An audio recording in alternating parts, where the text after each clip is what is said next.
Welcome back to the Fantasy Trading Room, hosted by Faceoff Sports Network. Today, we're going to talk Week 5 running back and wide receiver rankings. Starting off with the running backs, we're going to have Tier 1. And at 1, we're going to have the King, Derrick Henry. 2, we're going to have Kyren Williams.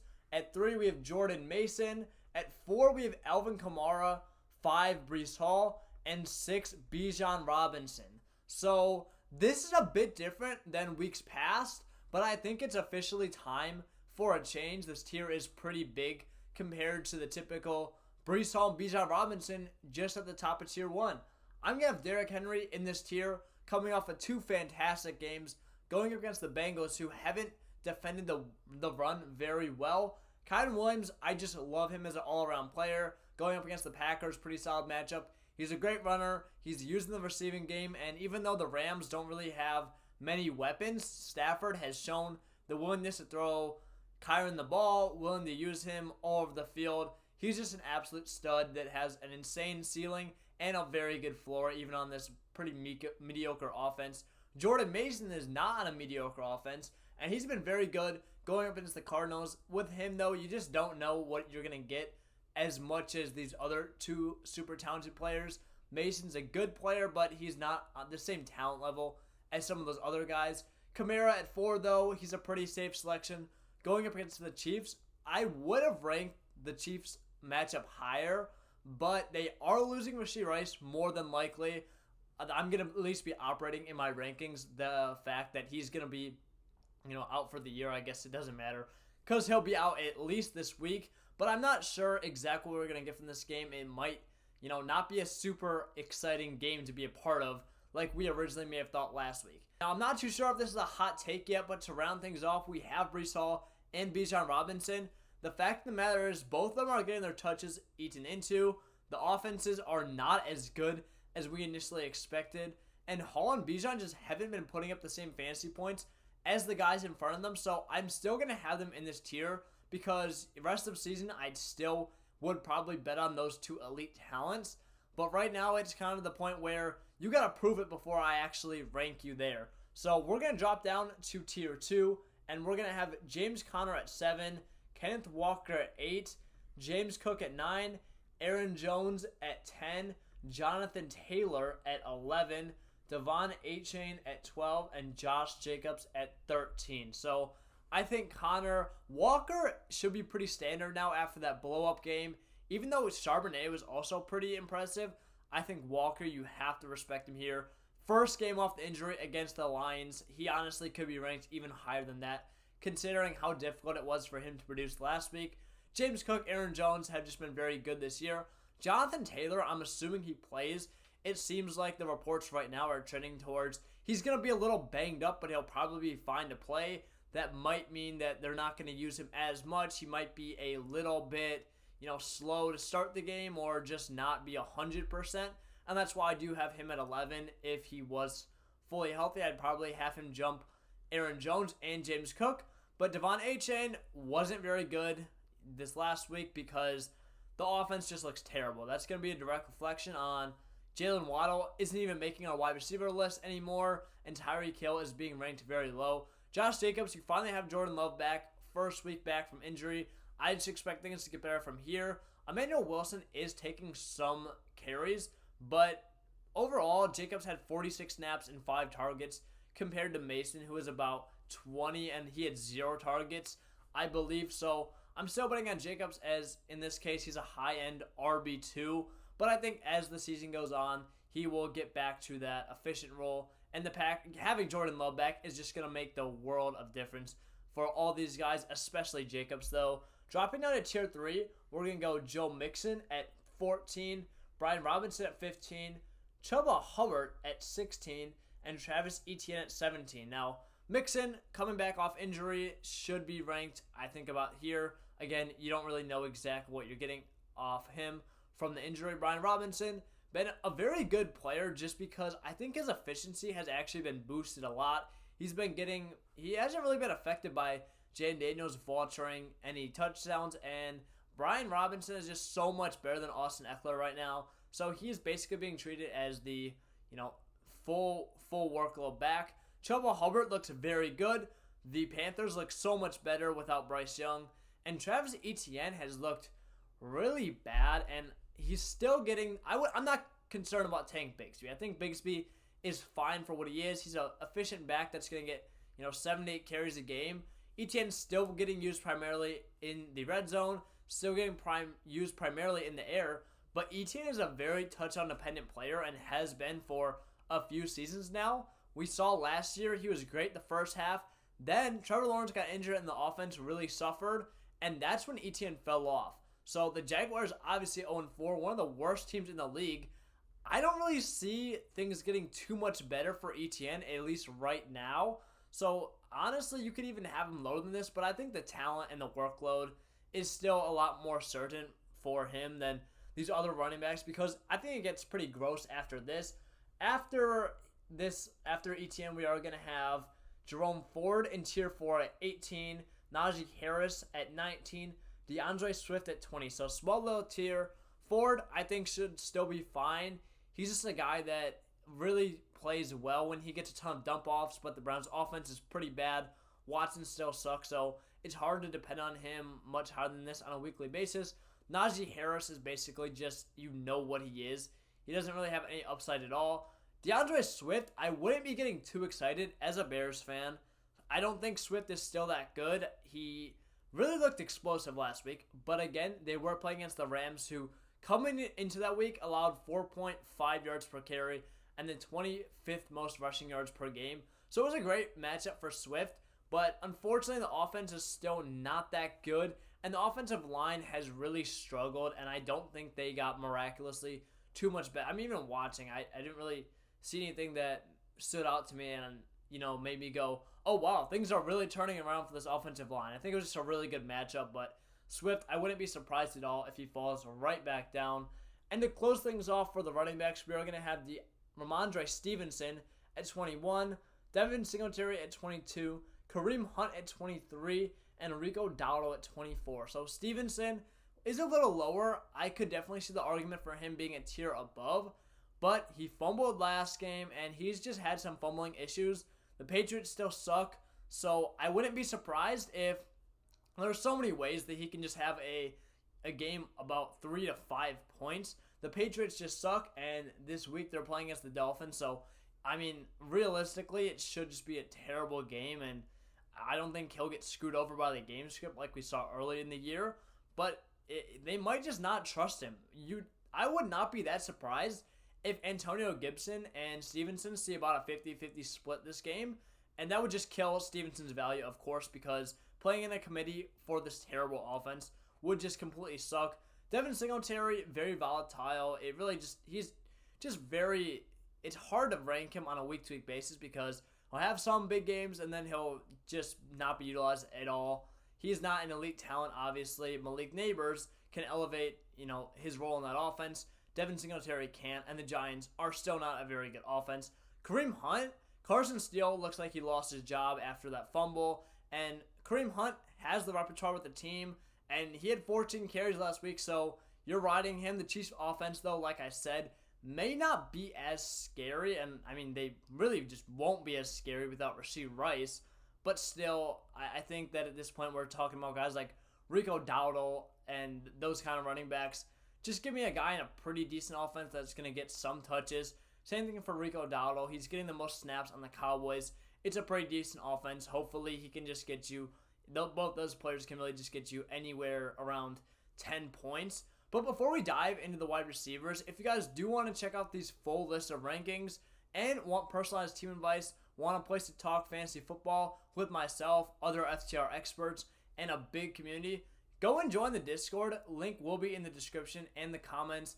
It's completely free to join, and it's just a big thank you for supporting my content and watching the videos. That being said, though, let's hop right into these wide receiver rankings. Starting off in Tier 1, we are going to have CeeDee Lamb and Justin Jefferson stand alone. I think they're the only two players that really deserve to be up there. CeeDee Lamb finally looks like the CeeDee Lamb we all know and love. Justin Jefferson proved he is quarterback proof, and Sam Darnold is just playing very well anyway, so that might not even be a very accurate statement at the moment.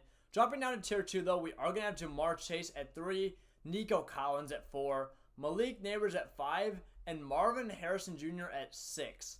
Jamar Chase, I just don't think I can rank him quite up there yet. The Bengals, obviously, I just don't think he's on the same level as CeeDee Lamb. Justin Jefferson, he definitely had a slower start to the year.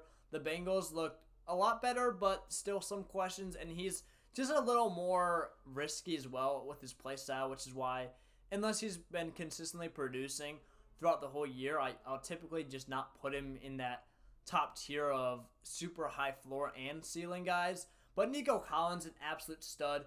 Tank Dell was banged up last week and did not play, so definitely helps if Tank Dell even does play that he's going to probably be a little banged up, a little limited. And Nico Collins is just an elite receiver. He's also going up against the Bills, so it looks like a very good matchup on paper. Malik Neighbors is just one of the best receivers in the NFL right now already as a rookie. I was really high on him coming into the year. I drafted a ton of him on underdog drafts, but you just have to put him as a top 5 receiver because he's gone out there, doesn't matter the situation, and scored 20 points. Daniel Jones doesn't actually look too bad at the moment either. A lot of that is because of Malik Neighbors, but doesn't matter how he's getting the ball as long as he's still scoring 20 points. Marvin Harrison, the Cardinals haven't looked as good recently, but obviously that's an offense that you feel more confident about than the Giants. It's just the fact that Neighbors has looked better than Harrison straight up, so in the same tier, but Marvin Harrison is that elite alpha wide receiver, and he's playing with Kyler Murray, who I expect to have a bounce back this week against the 49ers. Pretty solid matchup as well. We'll drop down to tier 7, where I have Chris Godwin. Had a few disappointing weeks. I'll talk about that in a minute, though. Deebo Samuel at 8, Mike Evans at 9, and DK Metcalf at 10. So Godwin had a super hot start to the year. It's really just kind of going to be volatile when you're playing next to Mike Evans. Last week, Mike Evans had the big week. Godwin only had 12 points. We've seen start of the year, Mike Evans didn't really had a few dud weeks, and Godwin went crazy. So I'll put those guys in the same tier. I like the matchup against the Cardinals as well, but should be solid. Deebo, he had 18 points in the first 2 games that he played. Then only had 10 points last week, but I really wasn't expecting much because, one, they played against the Patriots, didn't really have a need to push any of those guys like Deebo or Kittle coming off an injury, or just throw the ball a ton in general because the game was so easy. His first game back, it was just really an easy game. Didn't expect a ton of volume, but here's the real test. I'm ranking him based on what I saw early in the year and based on his upside. DK Metcalf coming off a few big games, and I also like the matchup against the Giants. I think he should absolutely cook in that aspect. Dropping down to tier 4 now, we are going to have Jaden Reed at 11, Garrett Wilson at 12, Chris Olave at 13, Drake London at 14, and Brandon Ayuk at 15. So Jaden Reed, I think, deserves to be this high because both games that Love played in, he had more than 15 points. Love is back. I think he should be even more comfortable this week than ever. Reed is a great player, and Garrett Wilson has been struggling, but I think the Jets are finally starting to realize. I think Rodgers has had enough that they need to feed Garrett Wilson the ball. He didn't have necessarily a bad game. It's not like he's been the receiver that he's drafted to. Still, though, I think I'm gonna have him at 12. I don't mind the matchup against the Vikings as well, but if you want to slide him down all the way to the end of this tier, I can totally understand that. I was definitely considering it, to be quite honest. I just like the matchup, and I think that the Jets are going to be forced to funnel through him, or their season is going to be in jeopardy. Chris Olave looks really good as well. Derek Carr has been supporting him, and he's been bringing in those receptions finally after not really doing much for a big part of the year. Drake London has been gaining Kirk Cousins' trust every single week. Last week, he went from 9 to 12 targets, only had 6 catches for 64 yards, but Kirk Cousins will get better each week, and I think that connection will build, as we've seen from the target. So I do like Drake London still. Brandon Ayuk, I feel like I have to put him in here because of the player he is, because of the situation. Again, I like the matchup as well against the Cardinals, like I talked about with Deebo, but he just hasn't been on that Deebo level yet. He has yet to really show his true talent. I just think that he's better than any of the receivers below him, as I'll talk about in a brief moment. In Tier 5, we are going to have Stephon Diggs at 16, DJ Moore at 17, Amari Cooper at 18, Deontay Johnson at 19, Tyreek Hill at 20, and Jackson Smith and Jigba at 21. And honestly, now that I'm looking at this, I think I'm going to have Deontay Johnson over both DJ Moore and Amari Cooper. Stephon Diggs has been very good. Tank Dell's banged up, so I still think that Diggs is the guy for the moment. But the Panthers have just looked very good, again, like I talked about in the running back part of it when I was talking about Chuba Hubbard. But Deontay Johnson is just drawing a ton of targets. DJ Moore, just so many mouths to feed. Doesn't look happy with Caleb Williams. Caleb Williams hasn't looked great to start the year. Amari Cooper, again, both are better talents than Deontay Johnson, but Amari Cooper just has been getting killed by Deshaun Watson recently, so that's not what you like to see. Tyreek, that Dolphins offense just looks so pitiful, especially with Tyler Huntley, who's not even trying to throw the ball a ton. I said it last week that, honestly, Huntley was a downgrade from a fantasy perspective versus a guy like Mike White, but, man, he just sucks. He can't even get Tyreek the ball. Tyreek, every time he gets the ball, too, he's like trying to stop and make a move on 3 defenders because he feels like he has to take the game over. And he's just doing nothing right now. He still has the upside. Again, no one should be surprised if he comes out there and torches his man for a big touchdown and drops 20 points next week. But at the same time, his median projection is just so low based on the offense right now. JSN, another solid week, 13 points, clearly over that Tyler Lockett role. Geno Smith also looks really good, which is definitely helping his case. Now, tier 6, we are going to have Terry McLaurin at 22, Rashid Shaheed at 23, and T. Higgins at 24. Terry McLaurin, obviously, finally reaping the rewards of Jaden Daniels. And Terry McLaurin hasn't really been that great in fantasy for most of his career, but finally his quarterback looks great. And he's coming off a few big performances. T. Higgins, I'm going to put in here at 24 because he has the upside. And it was his first few weeks back. So I think finally he should be, again, it's also a good matchup against the Ravens. Pretty solid game.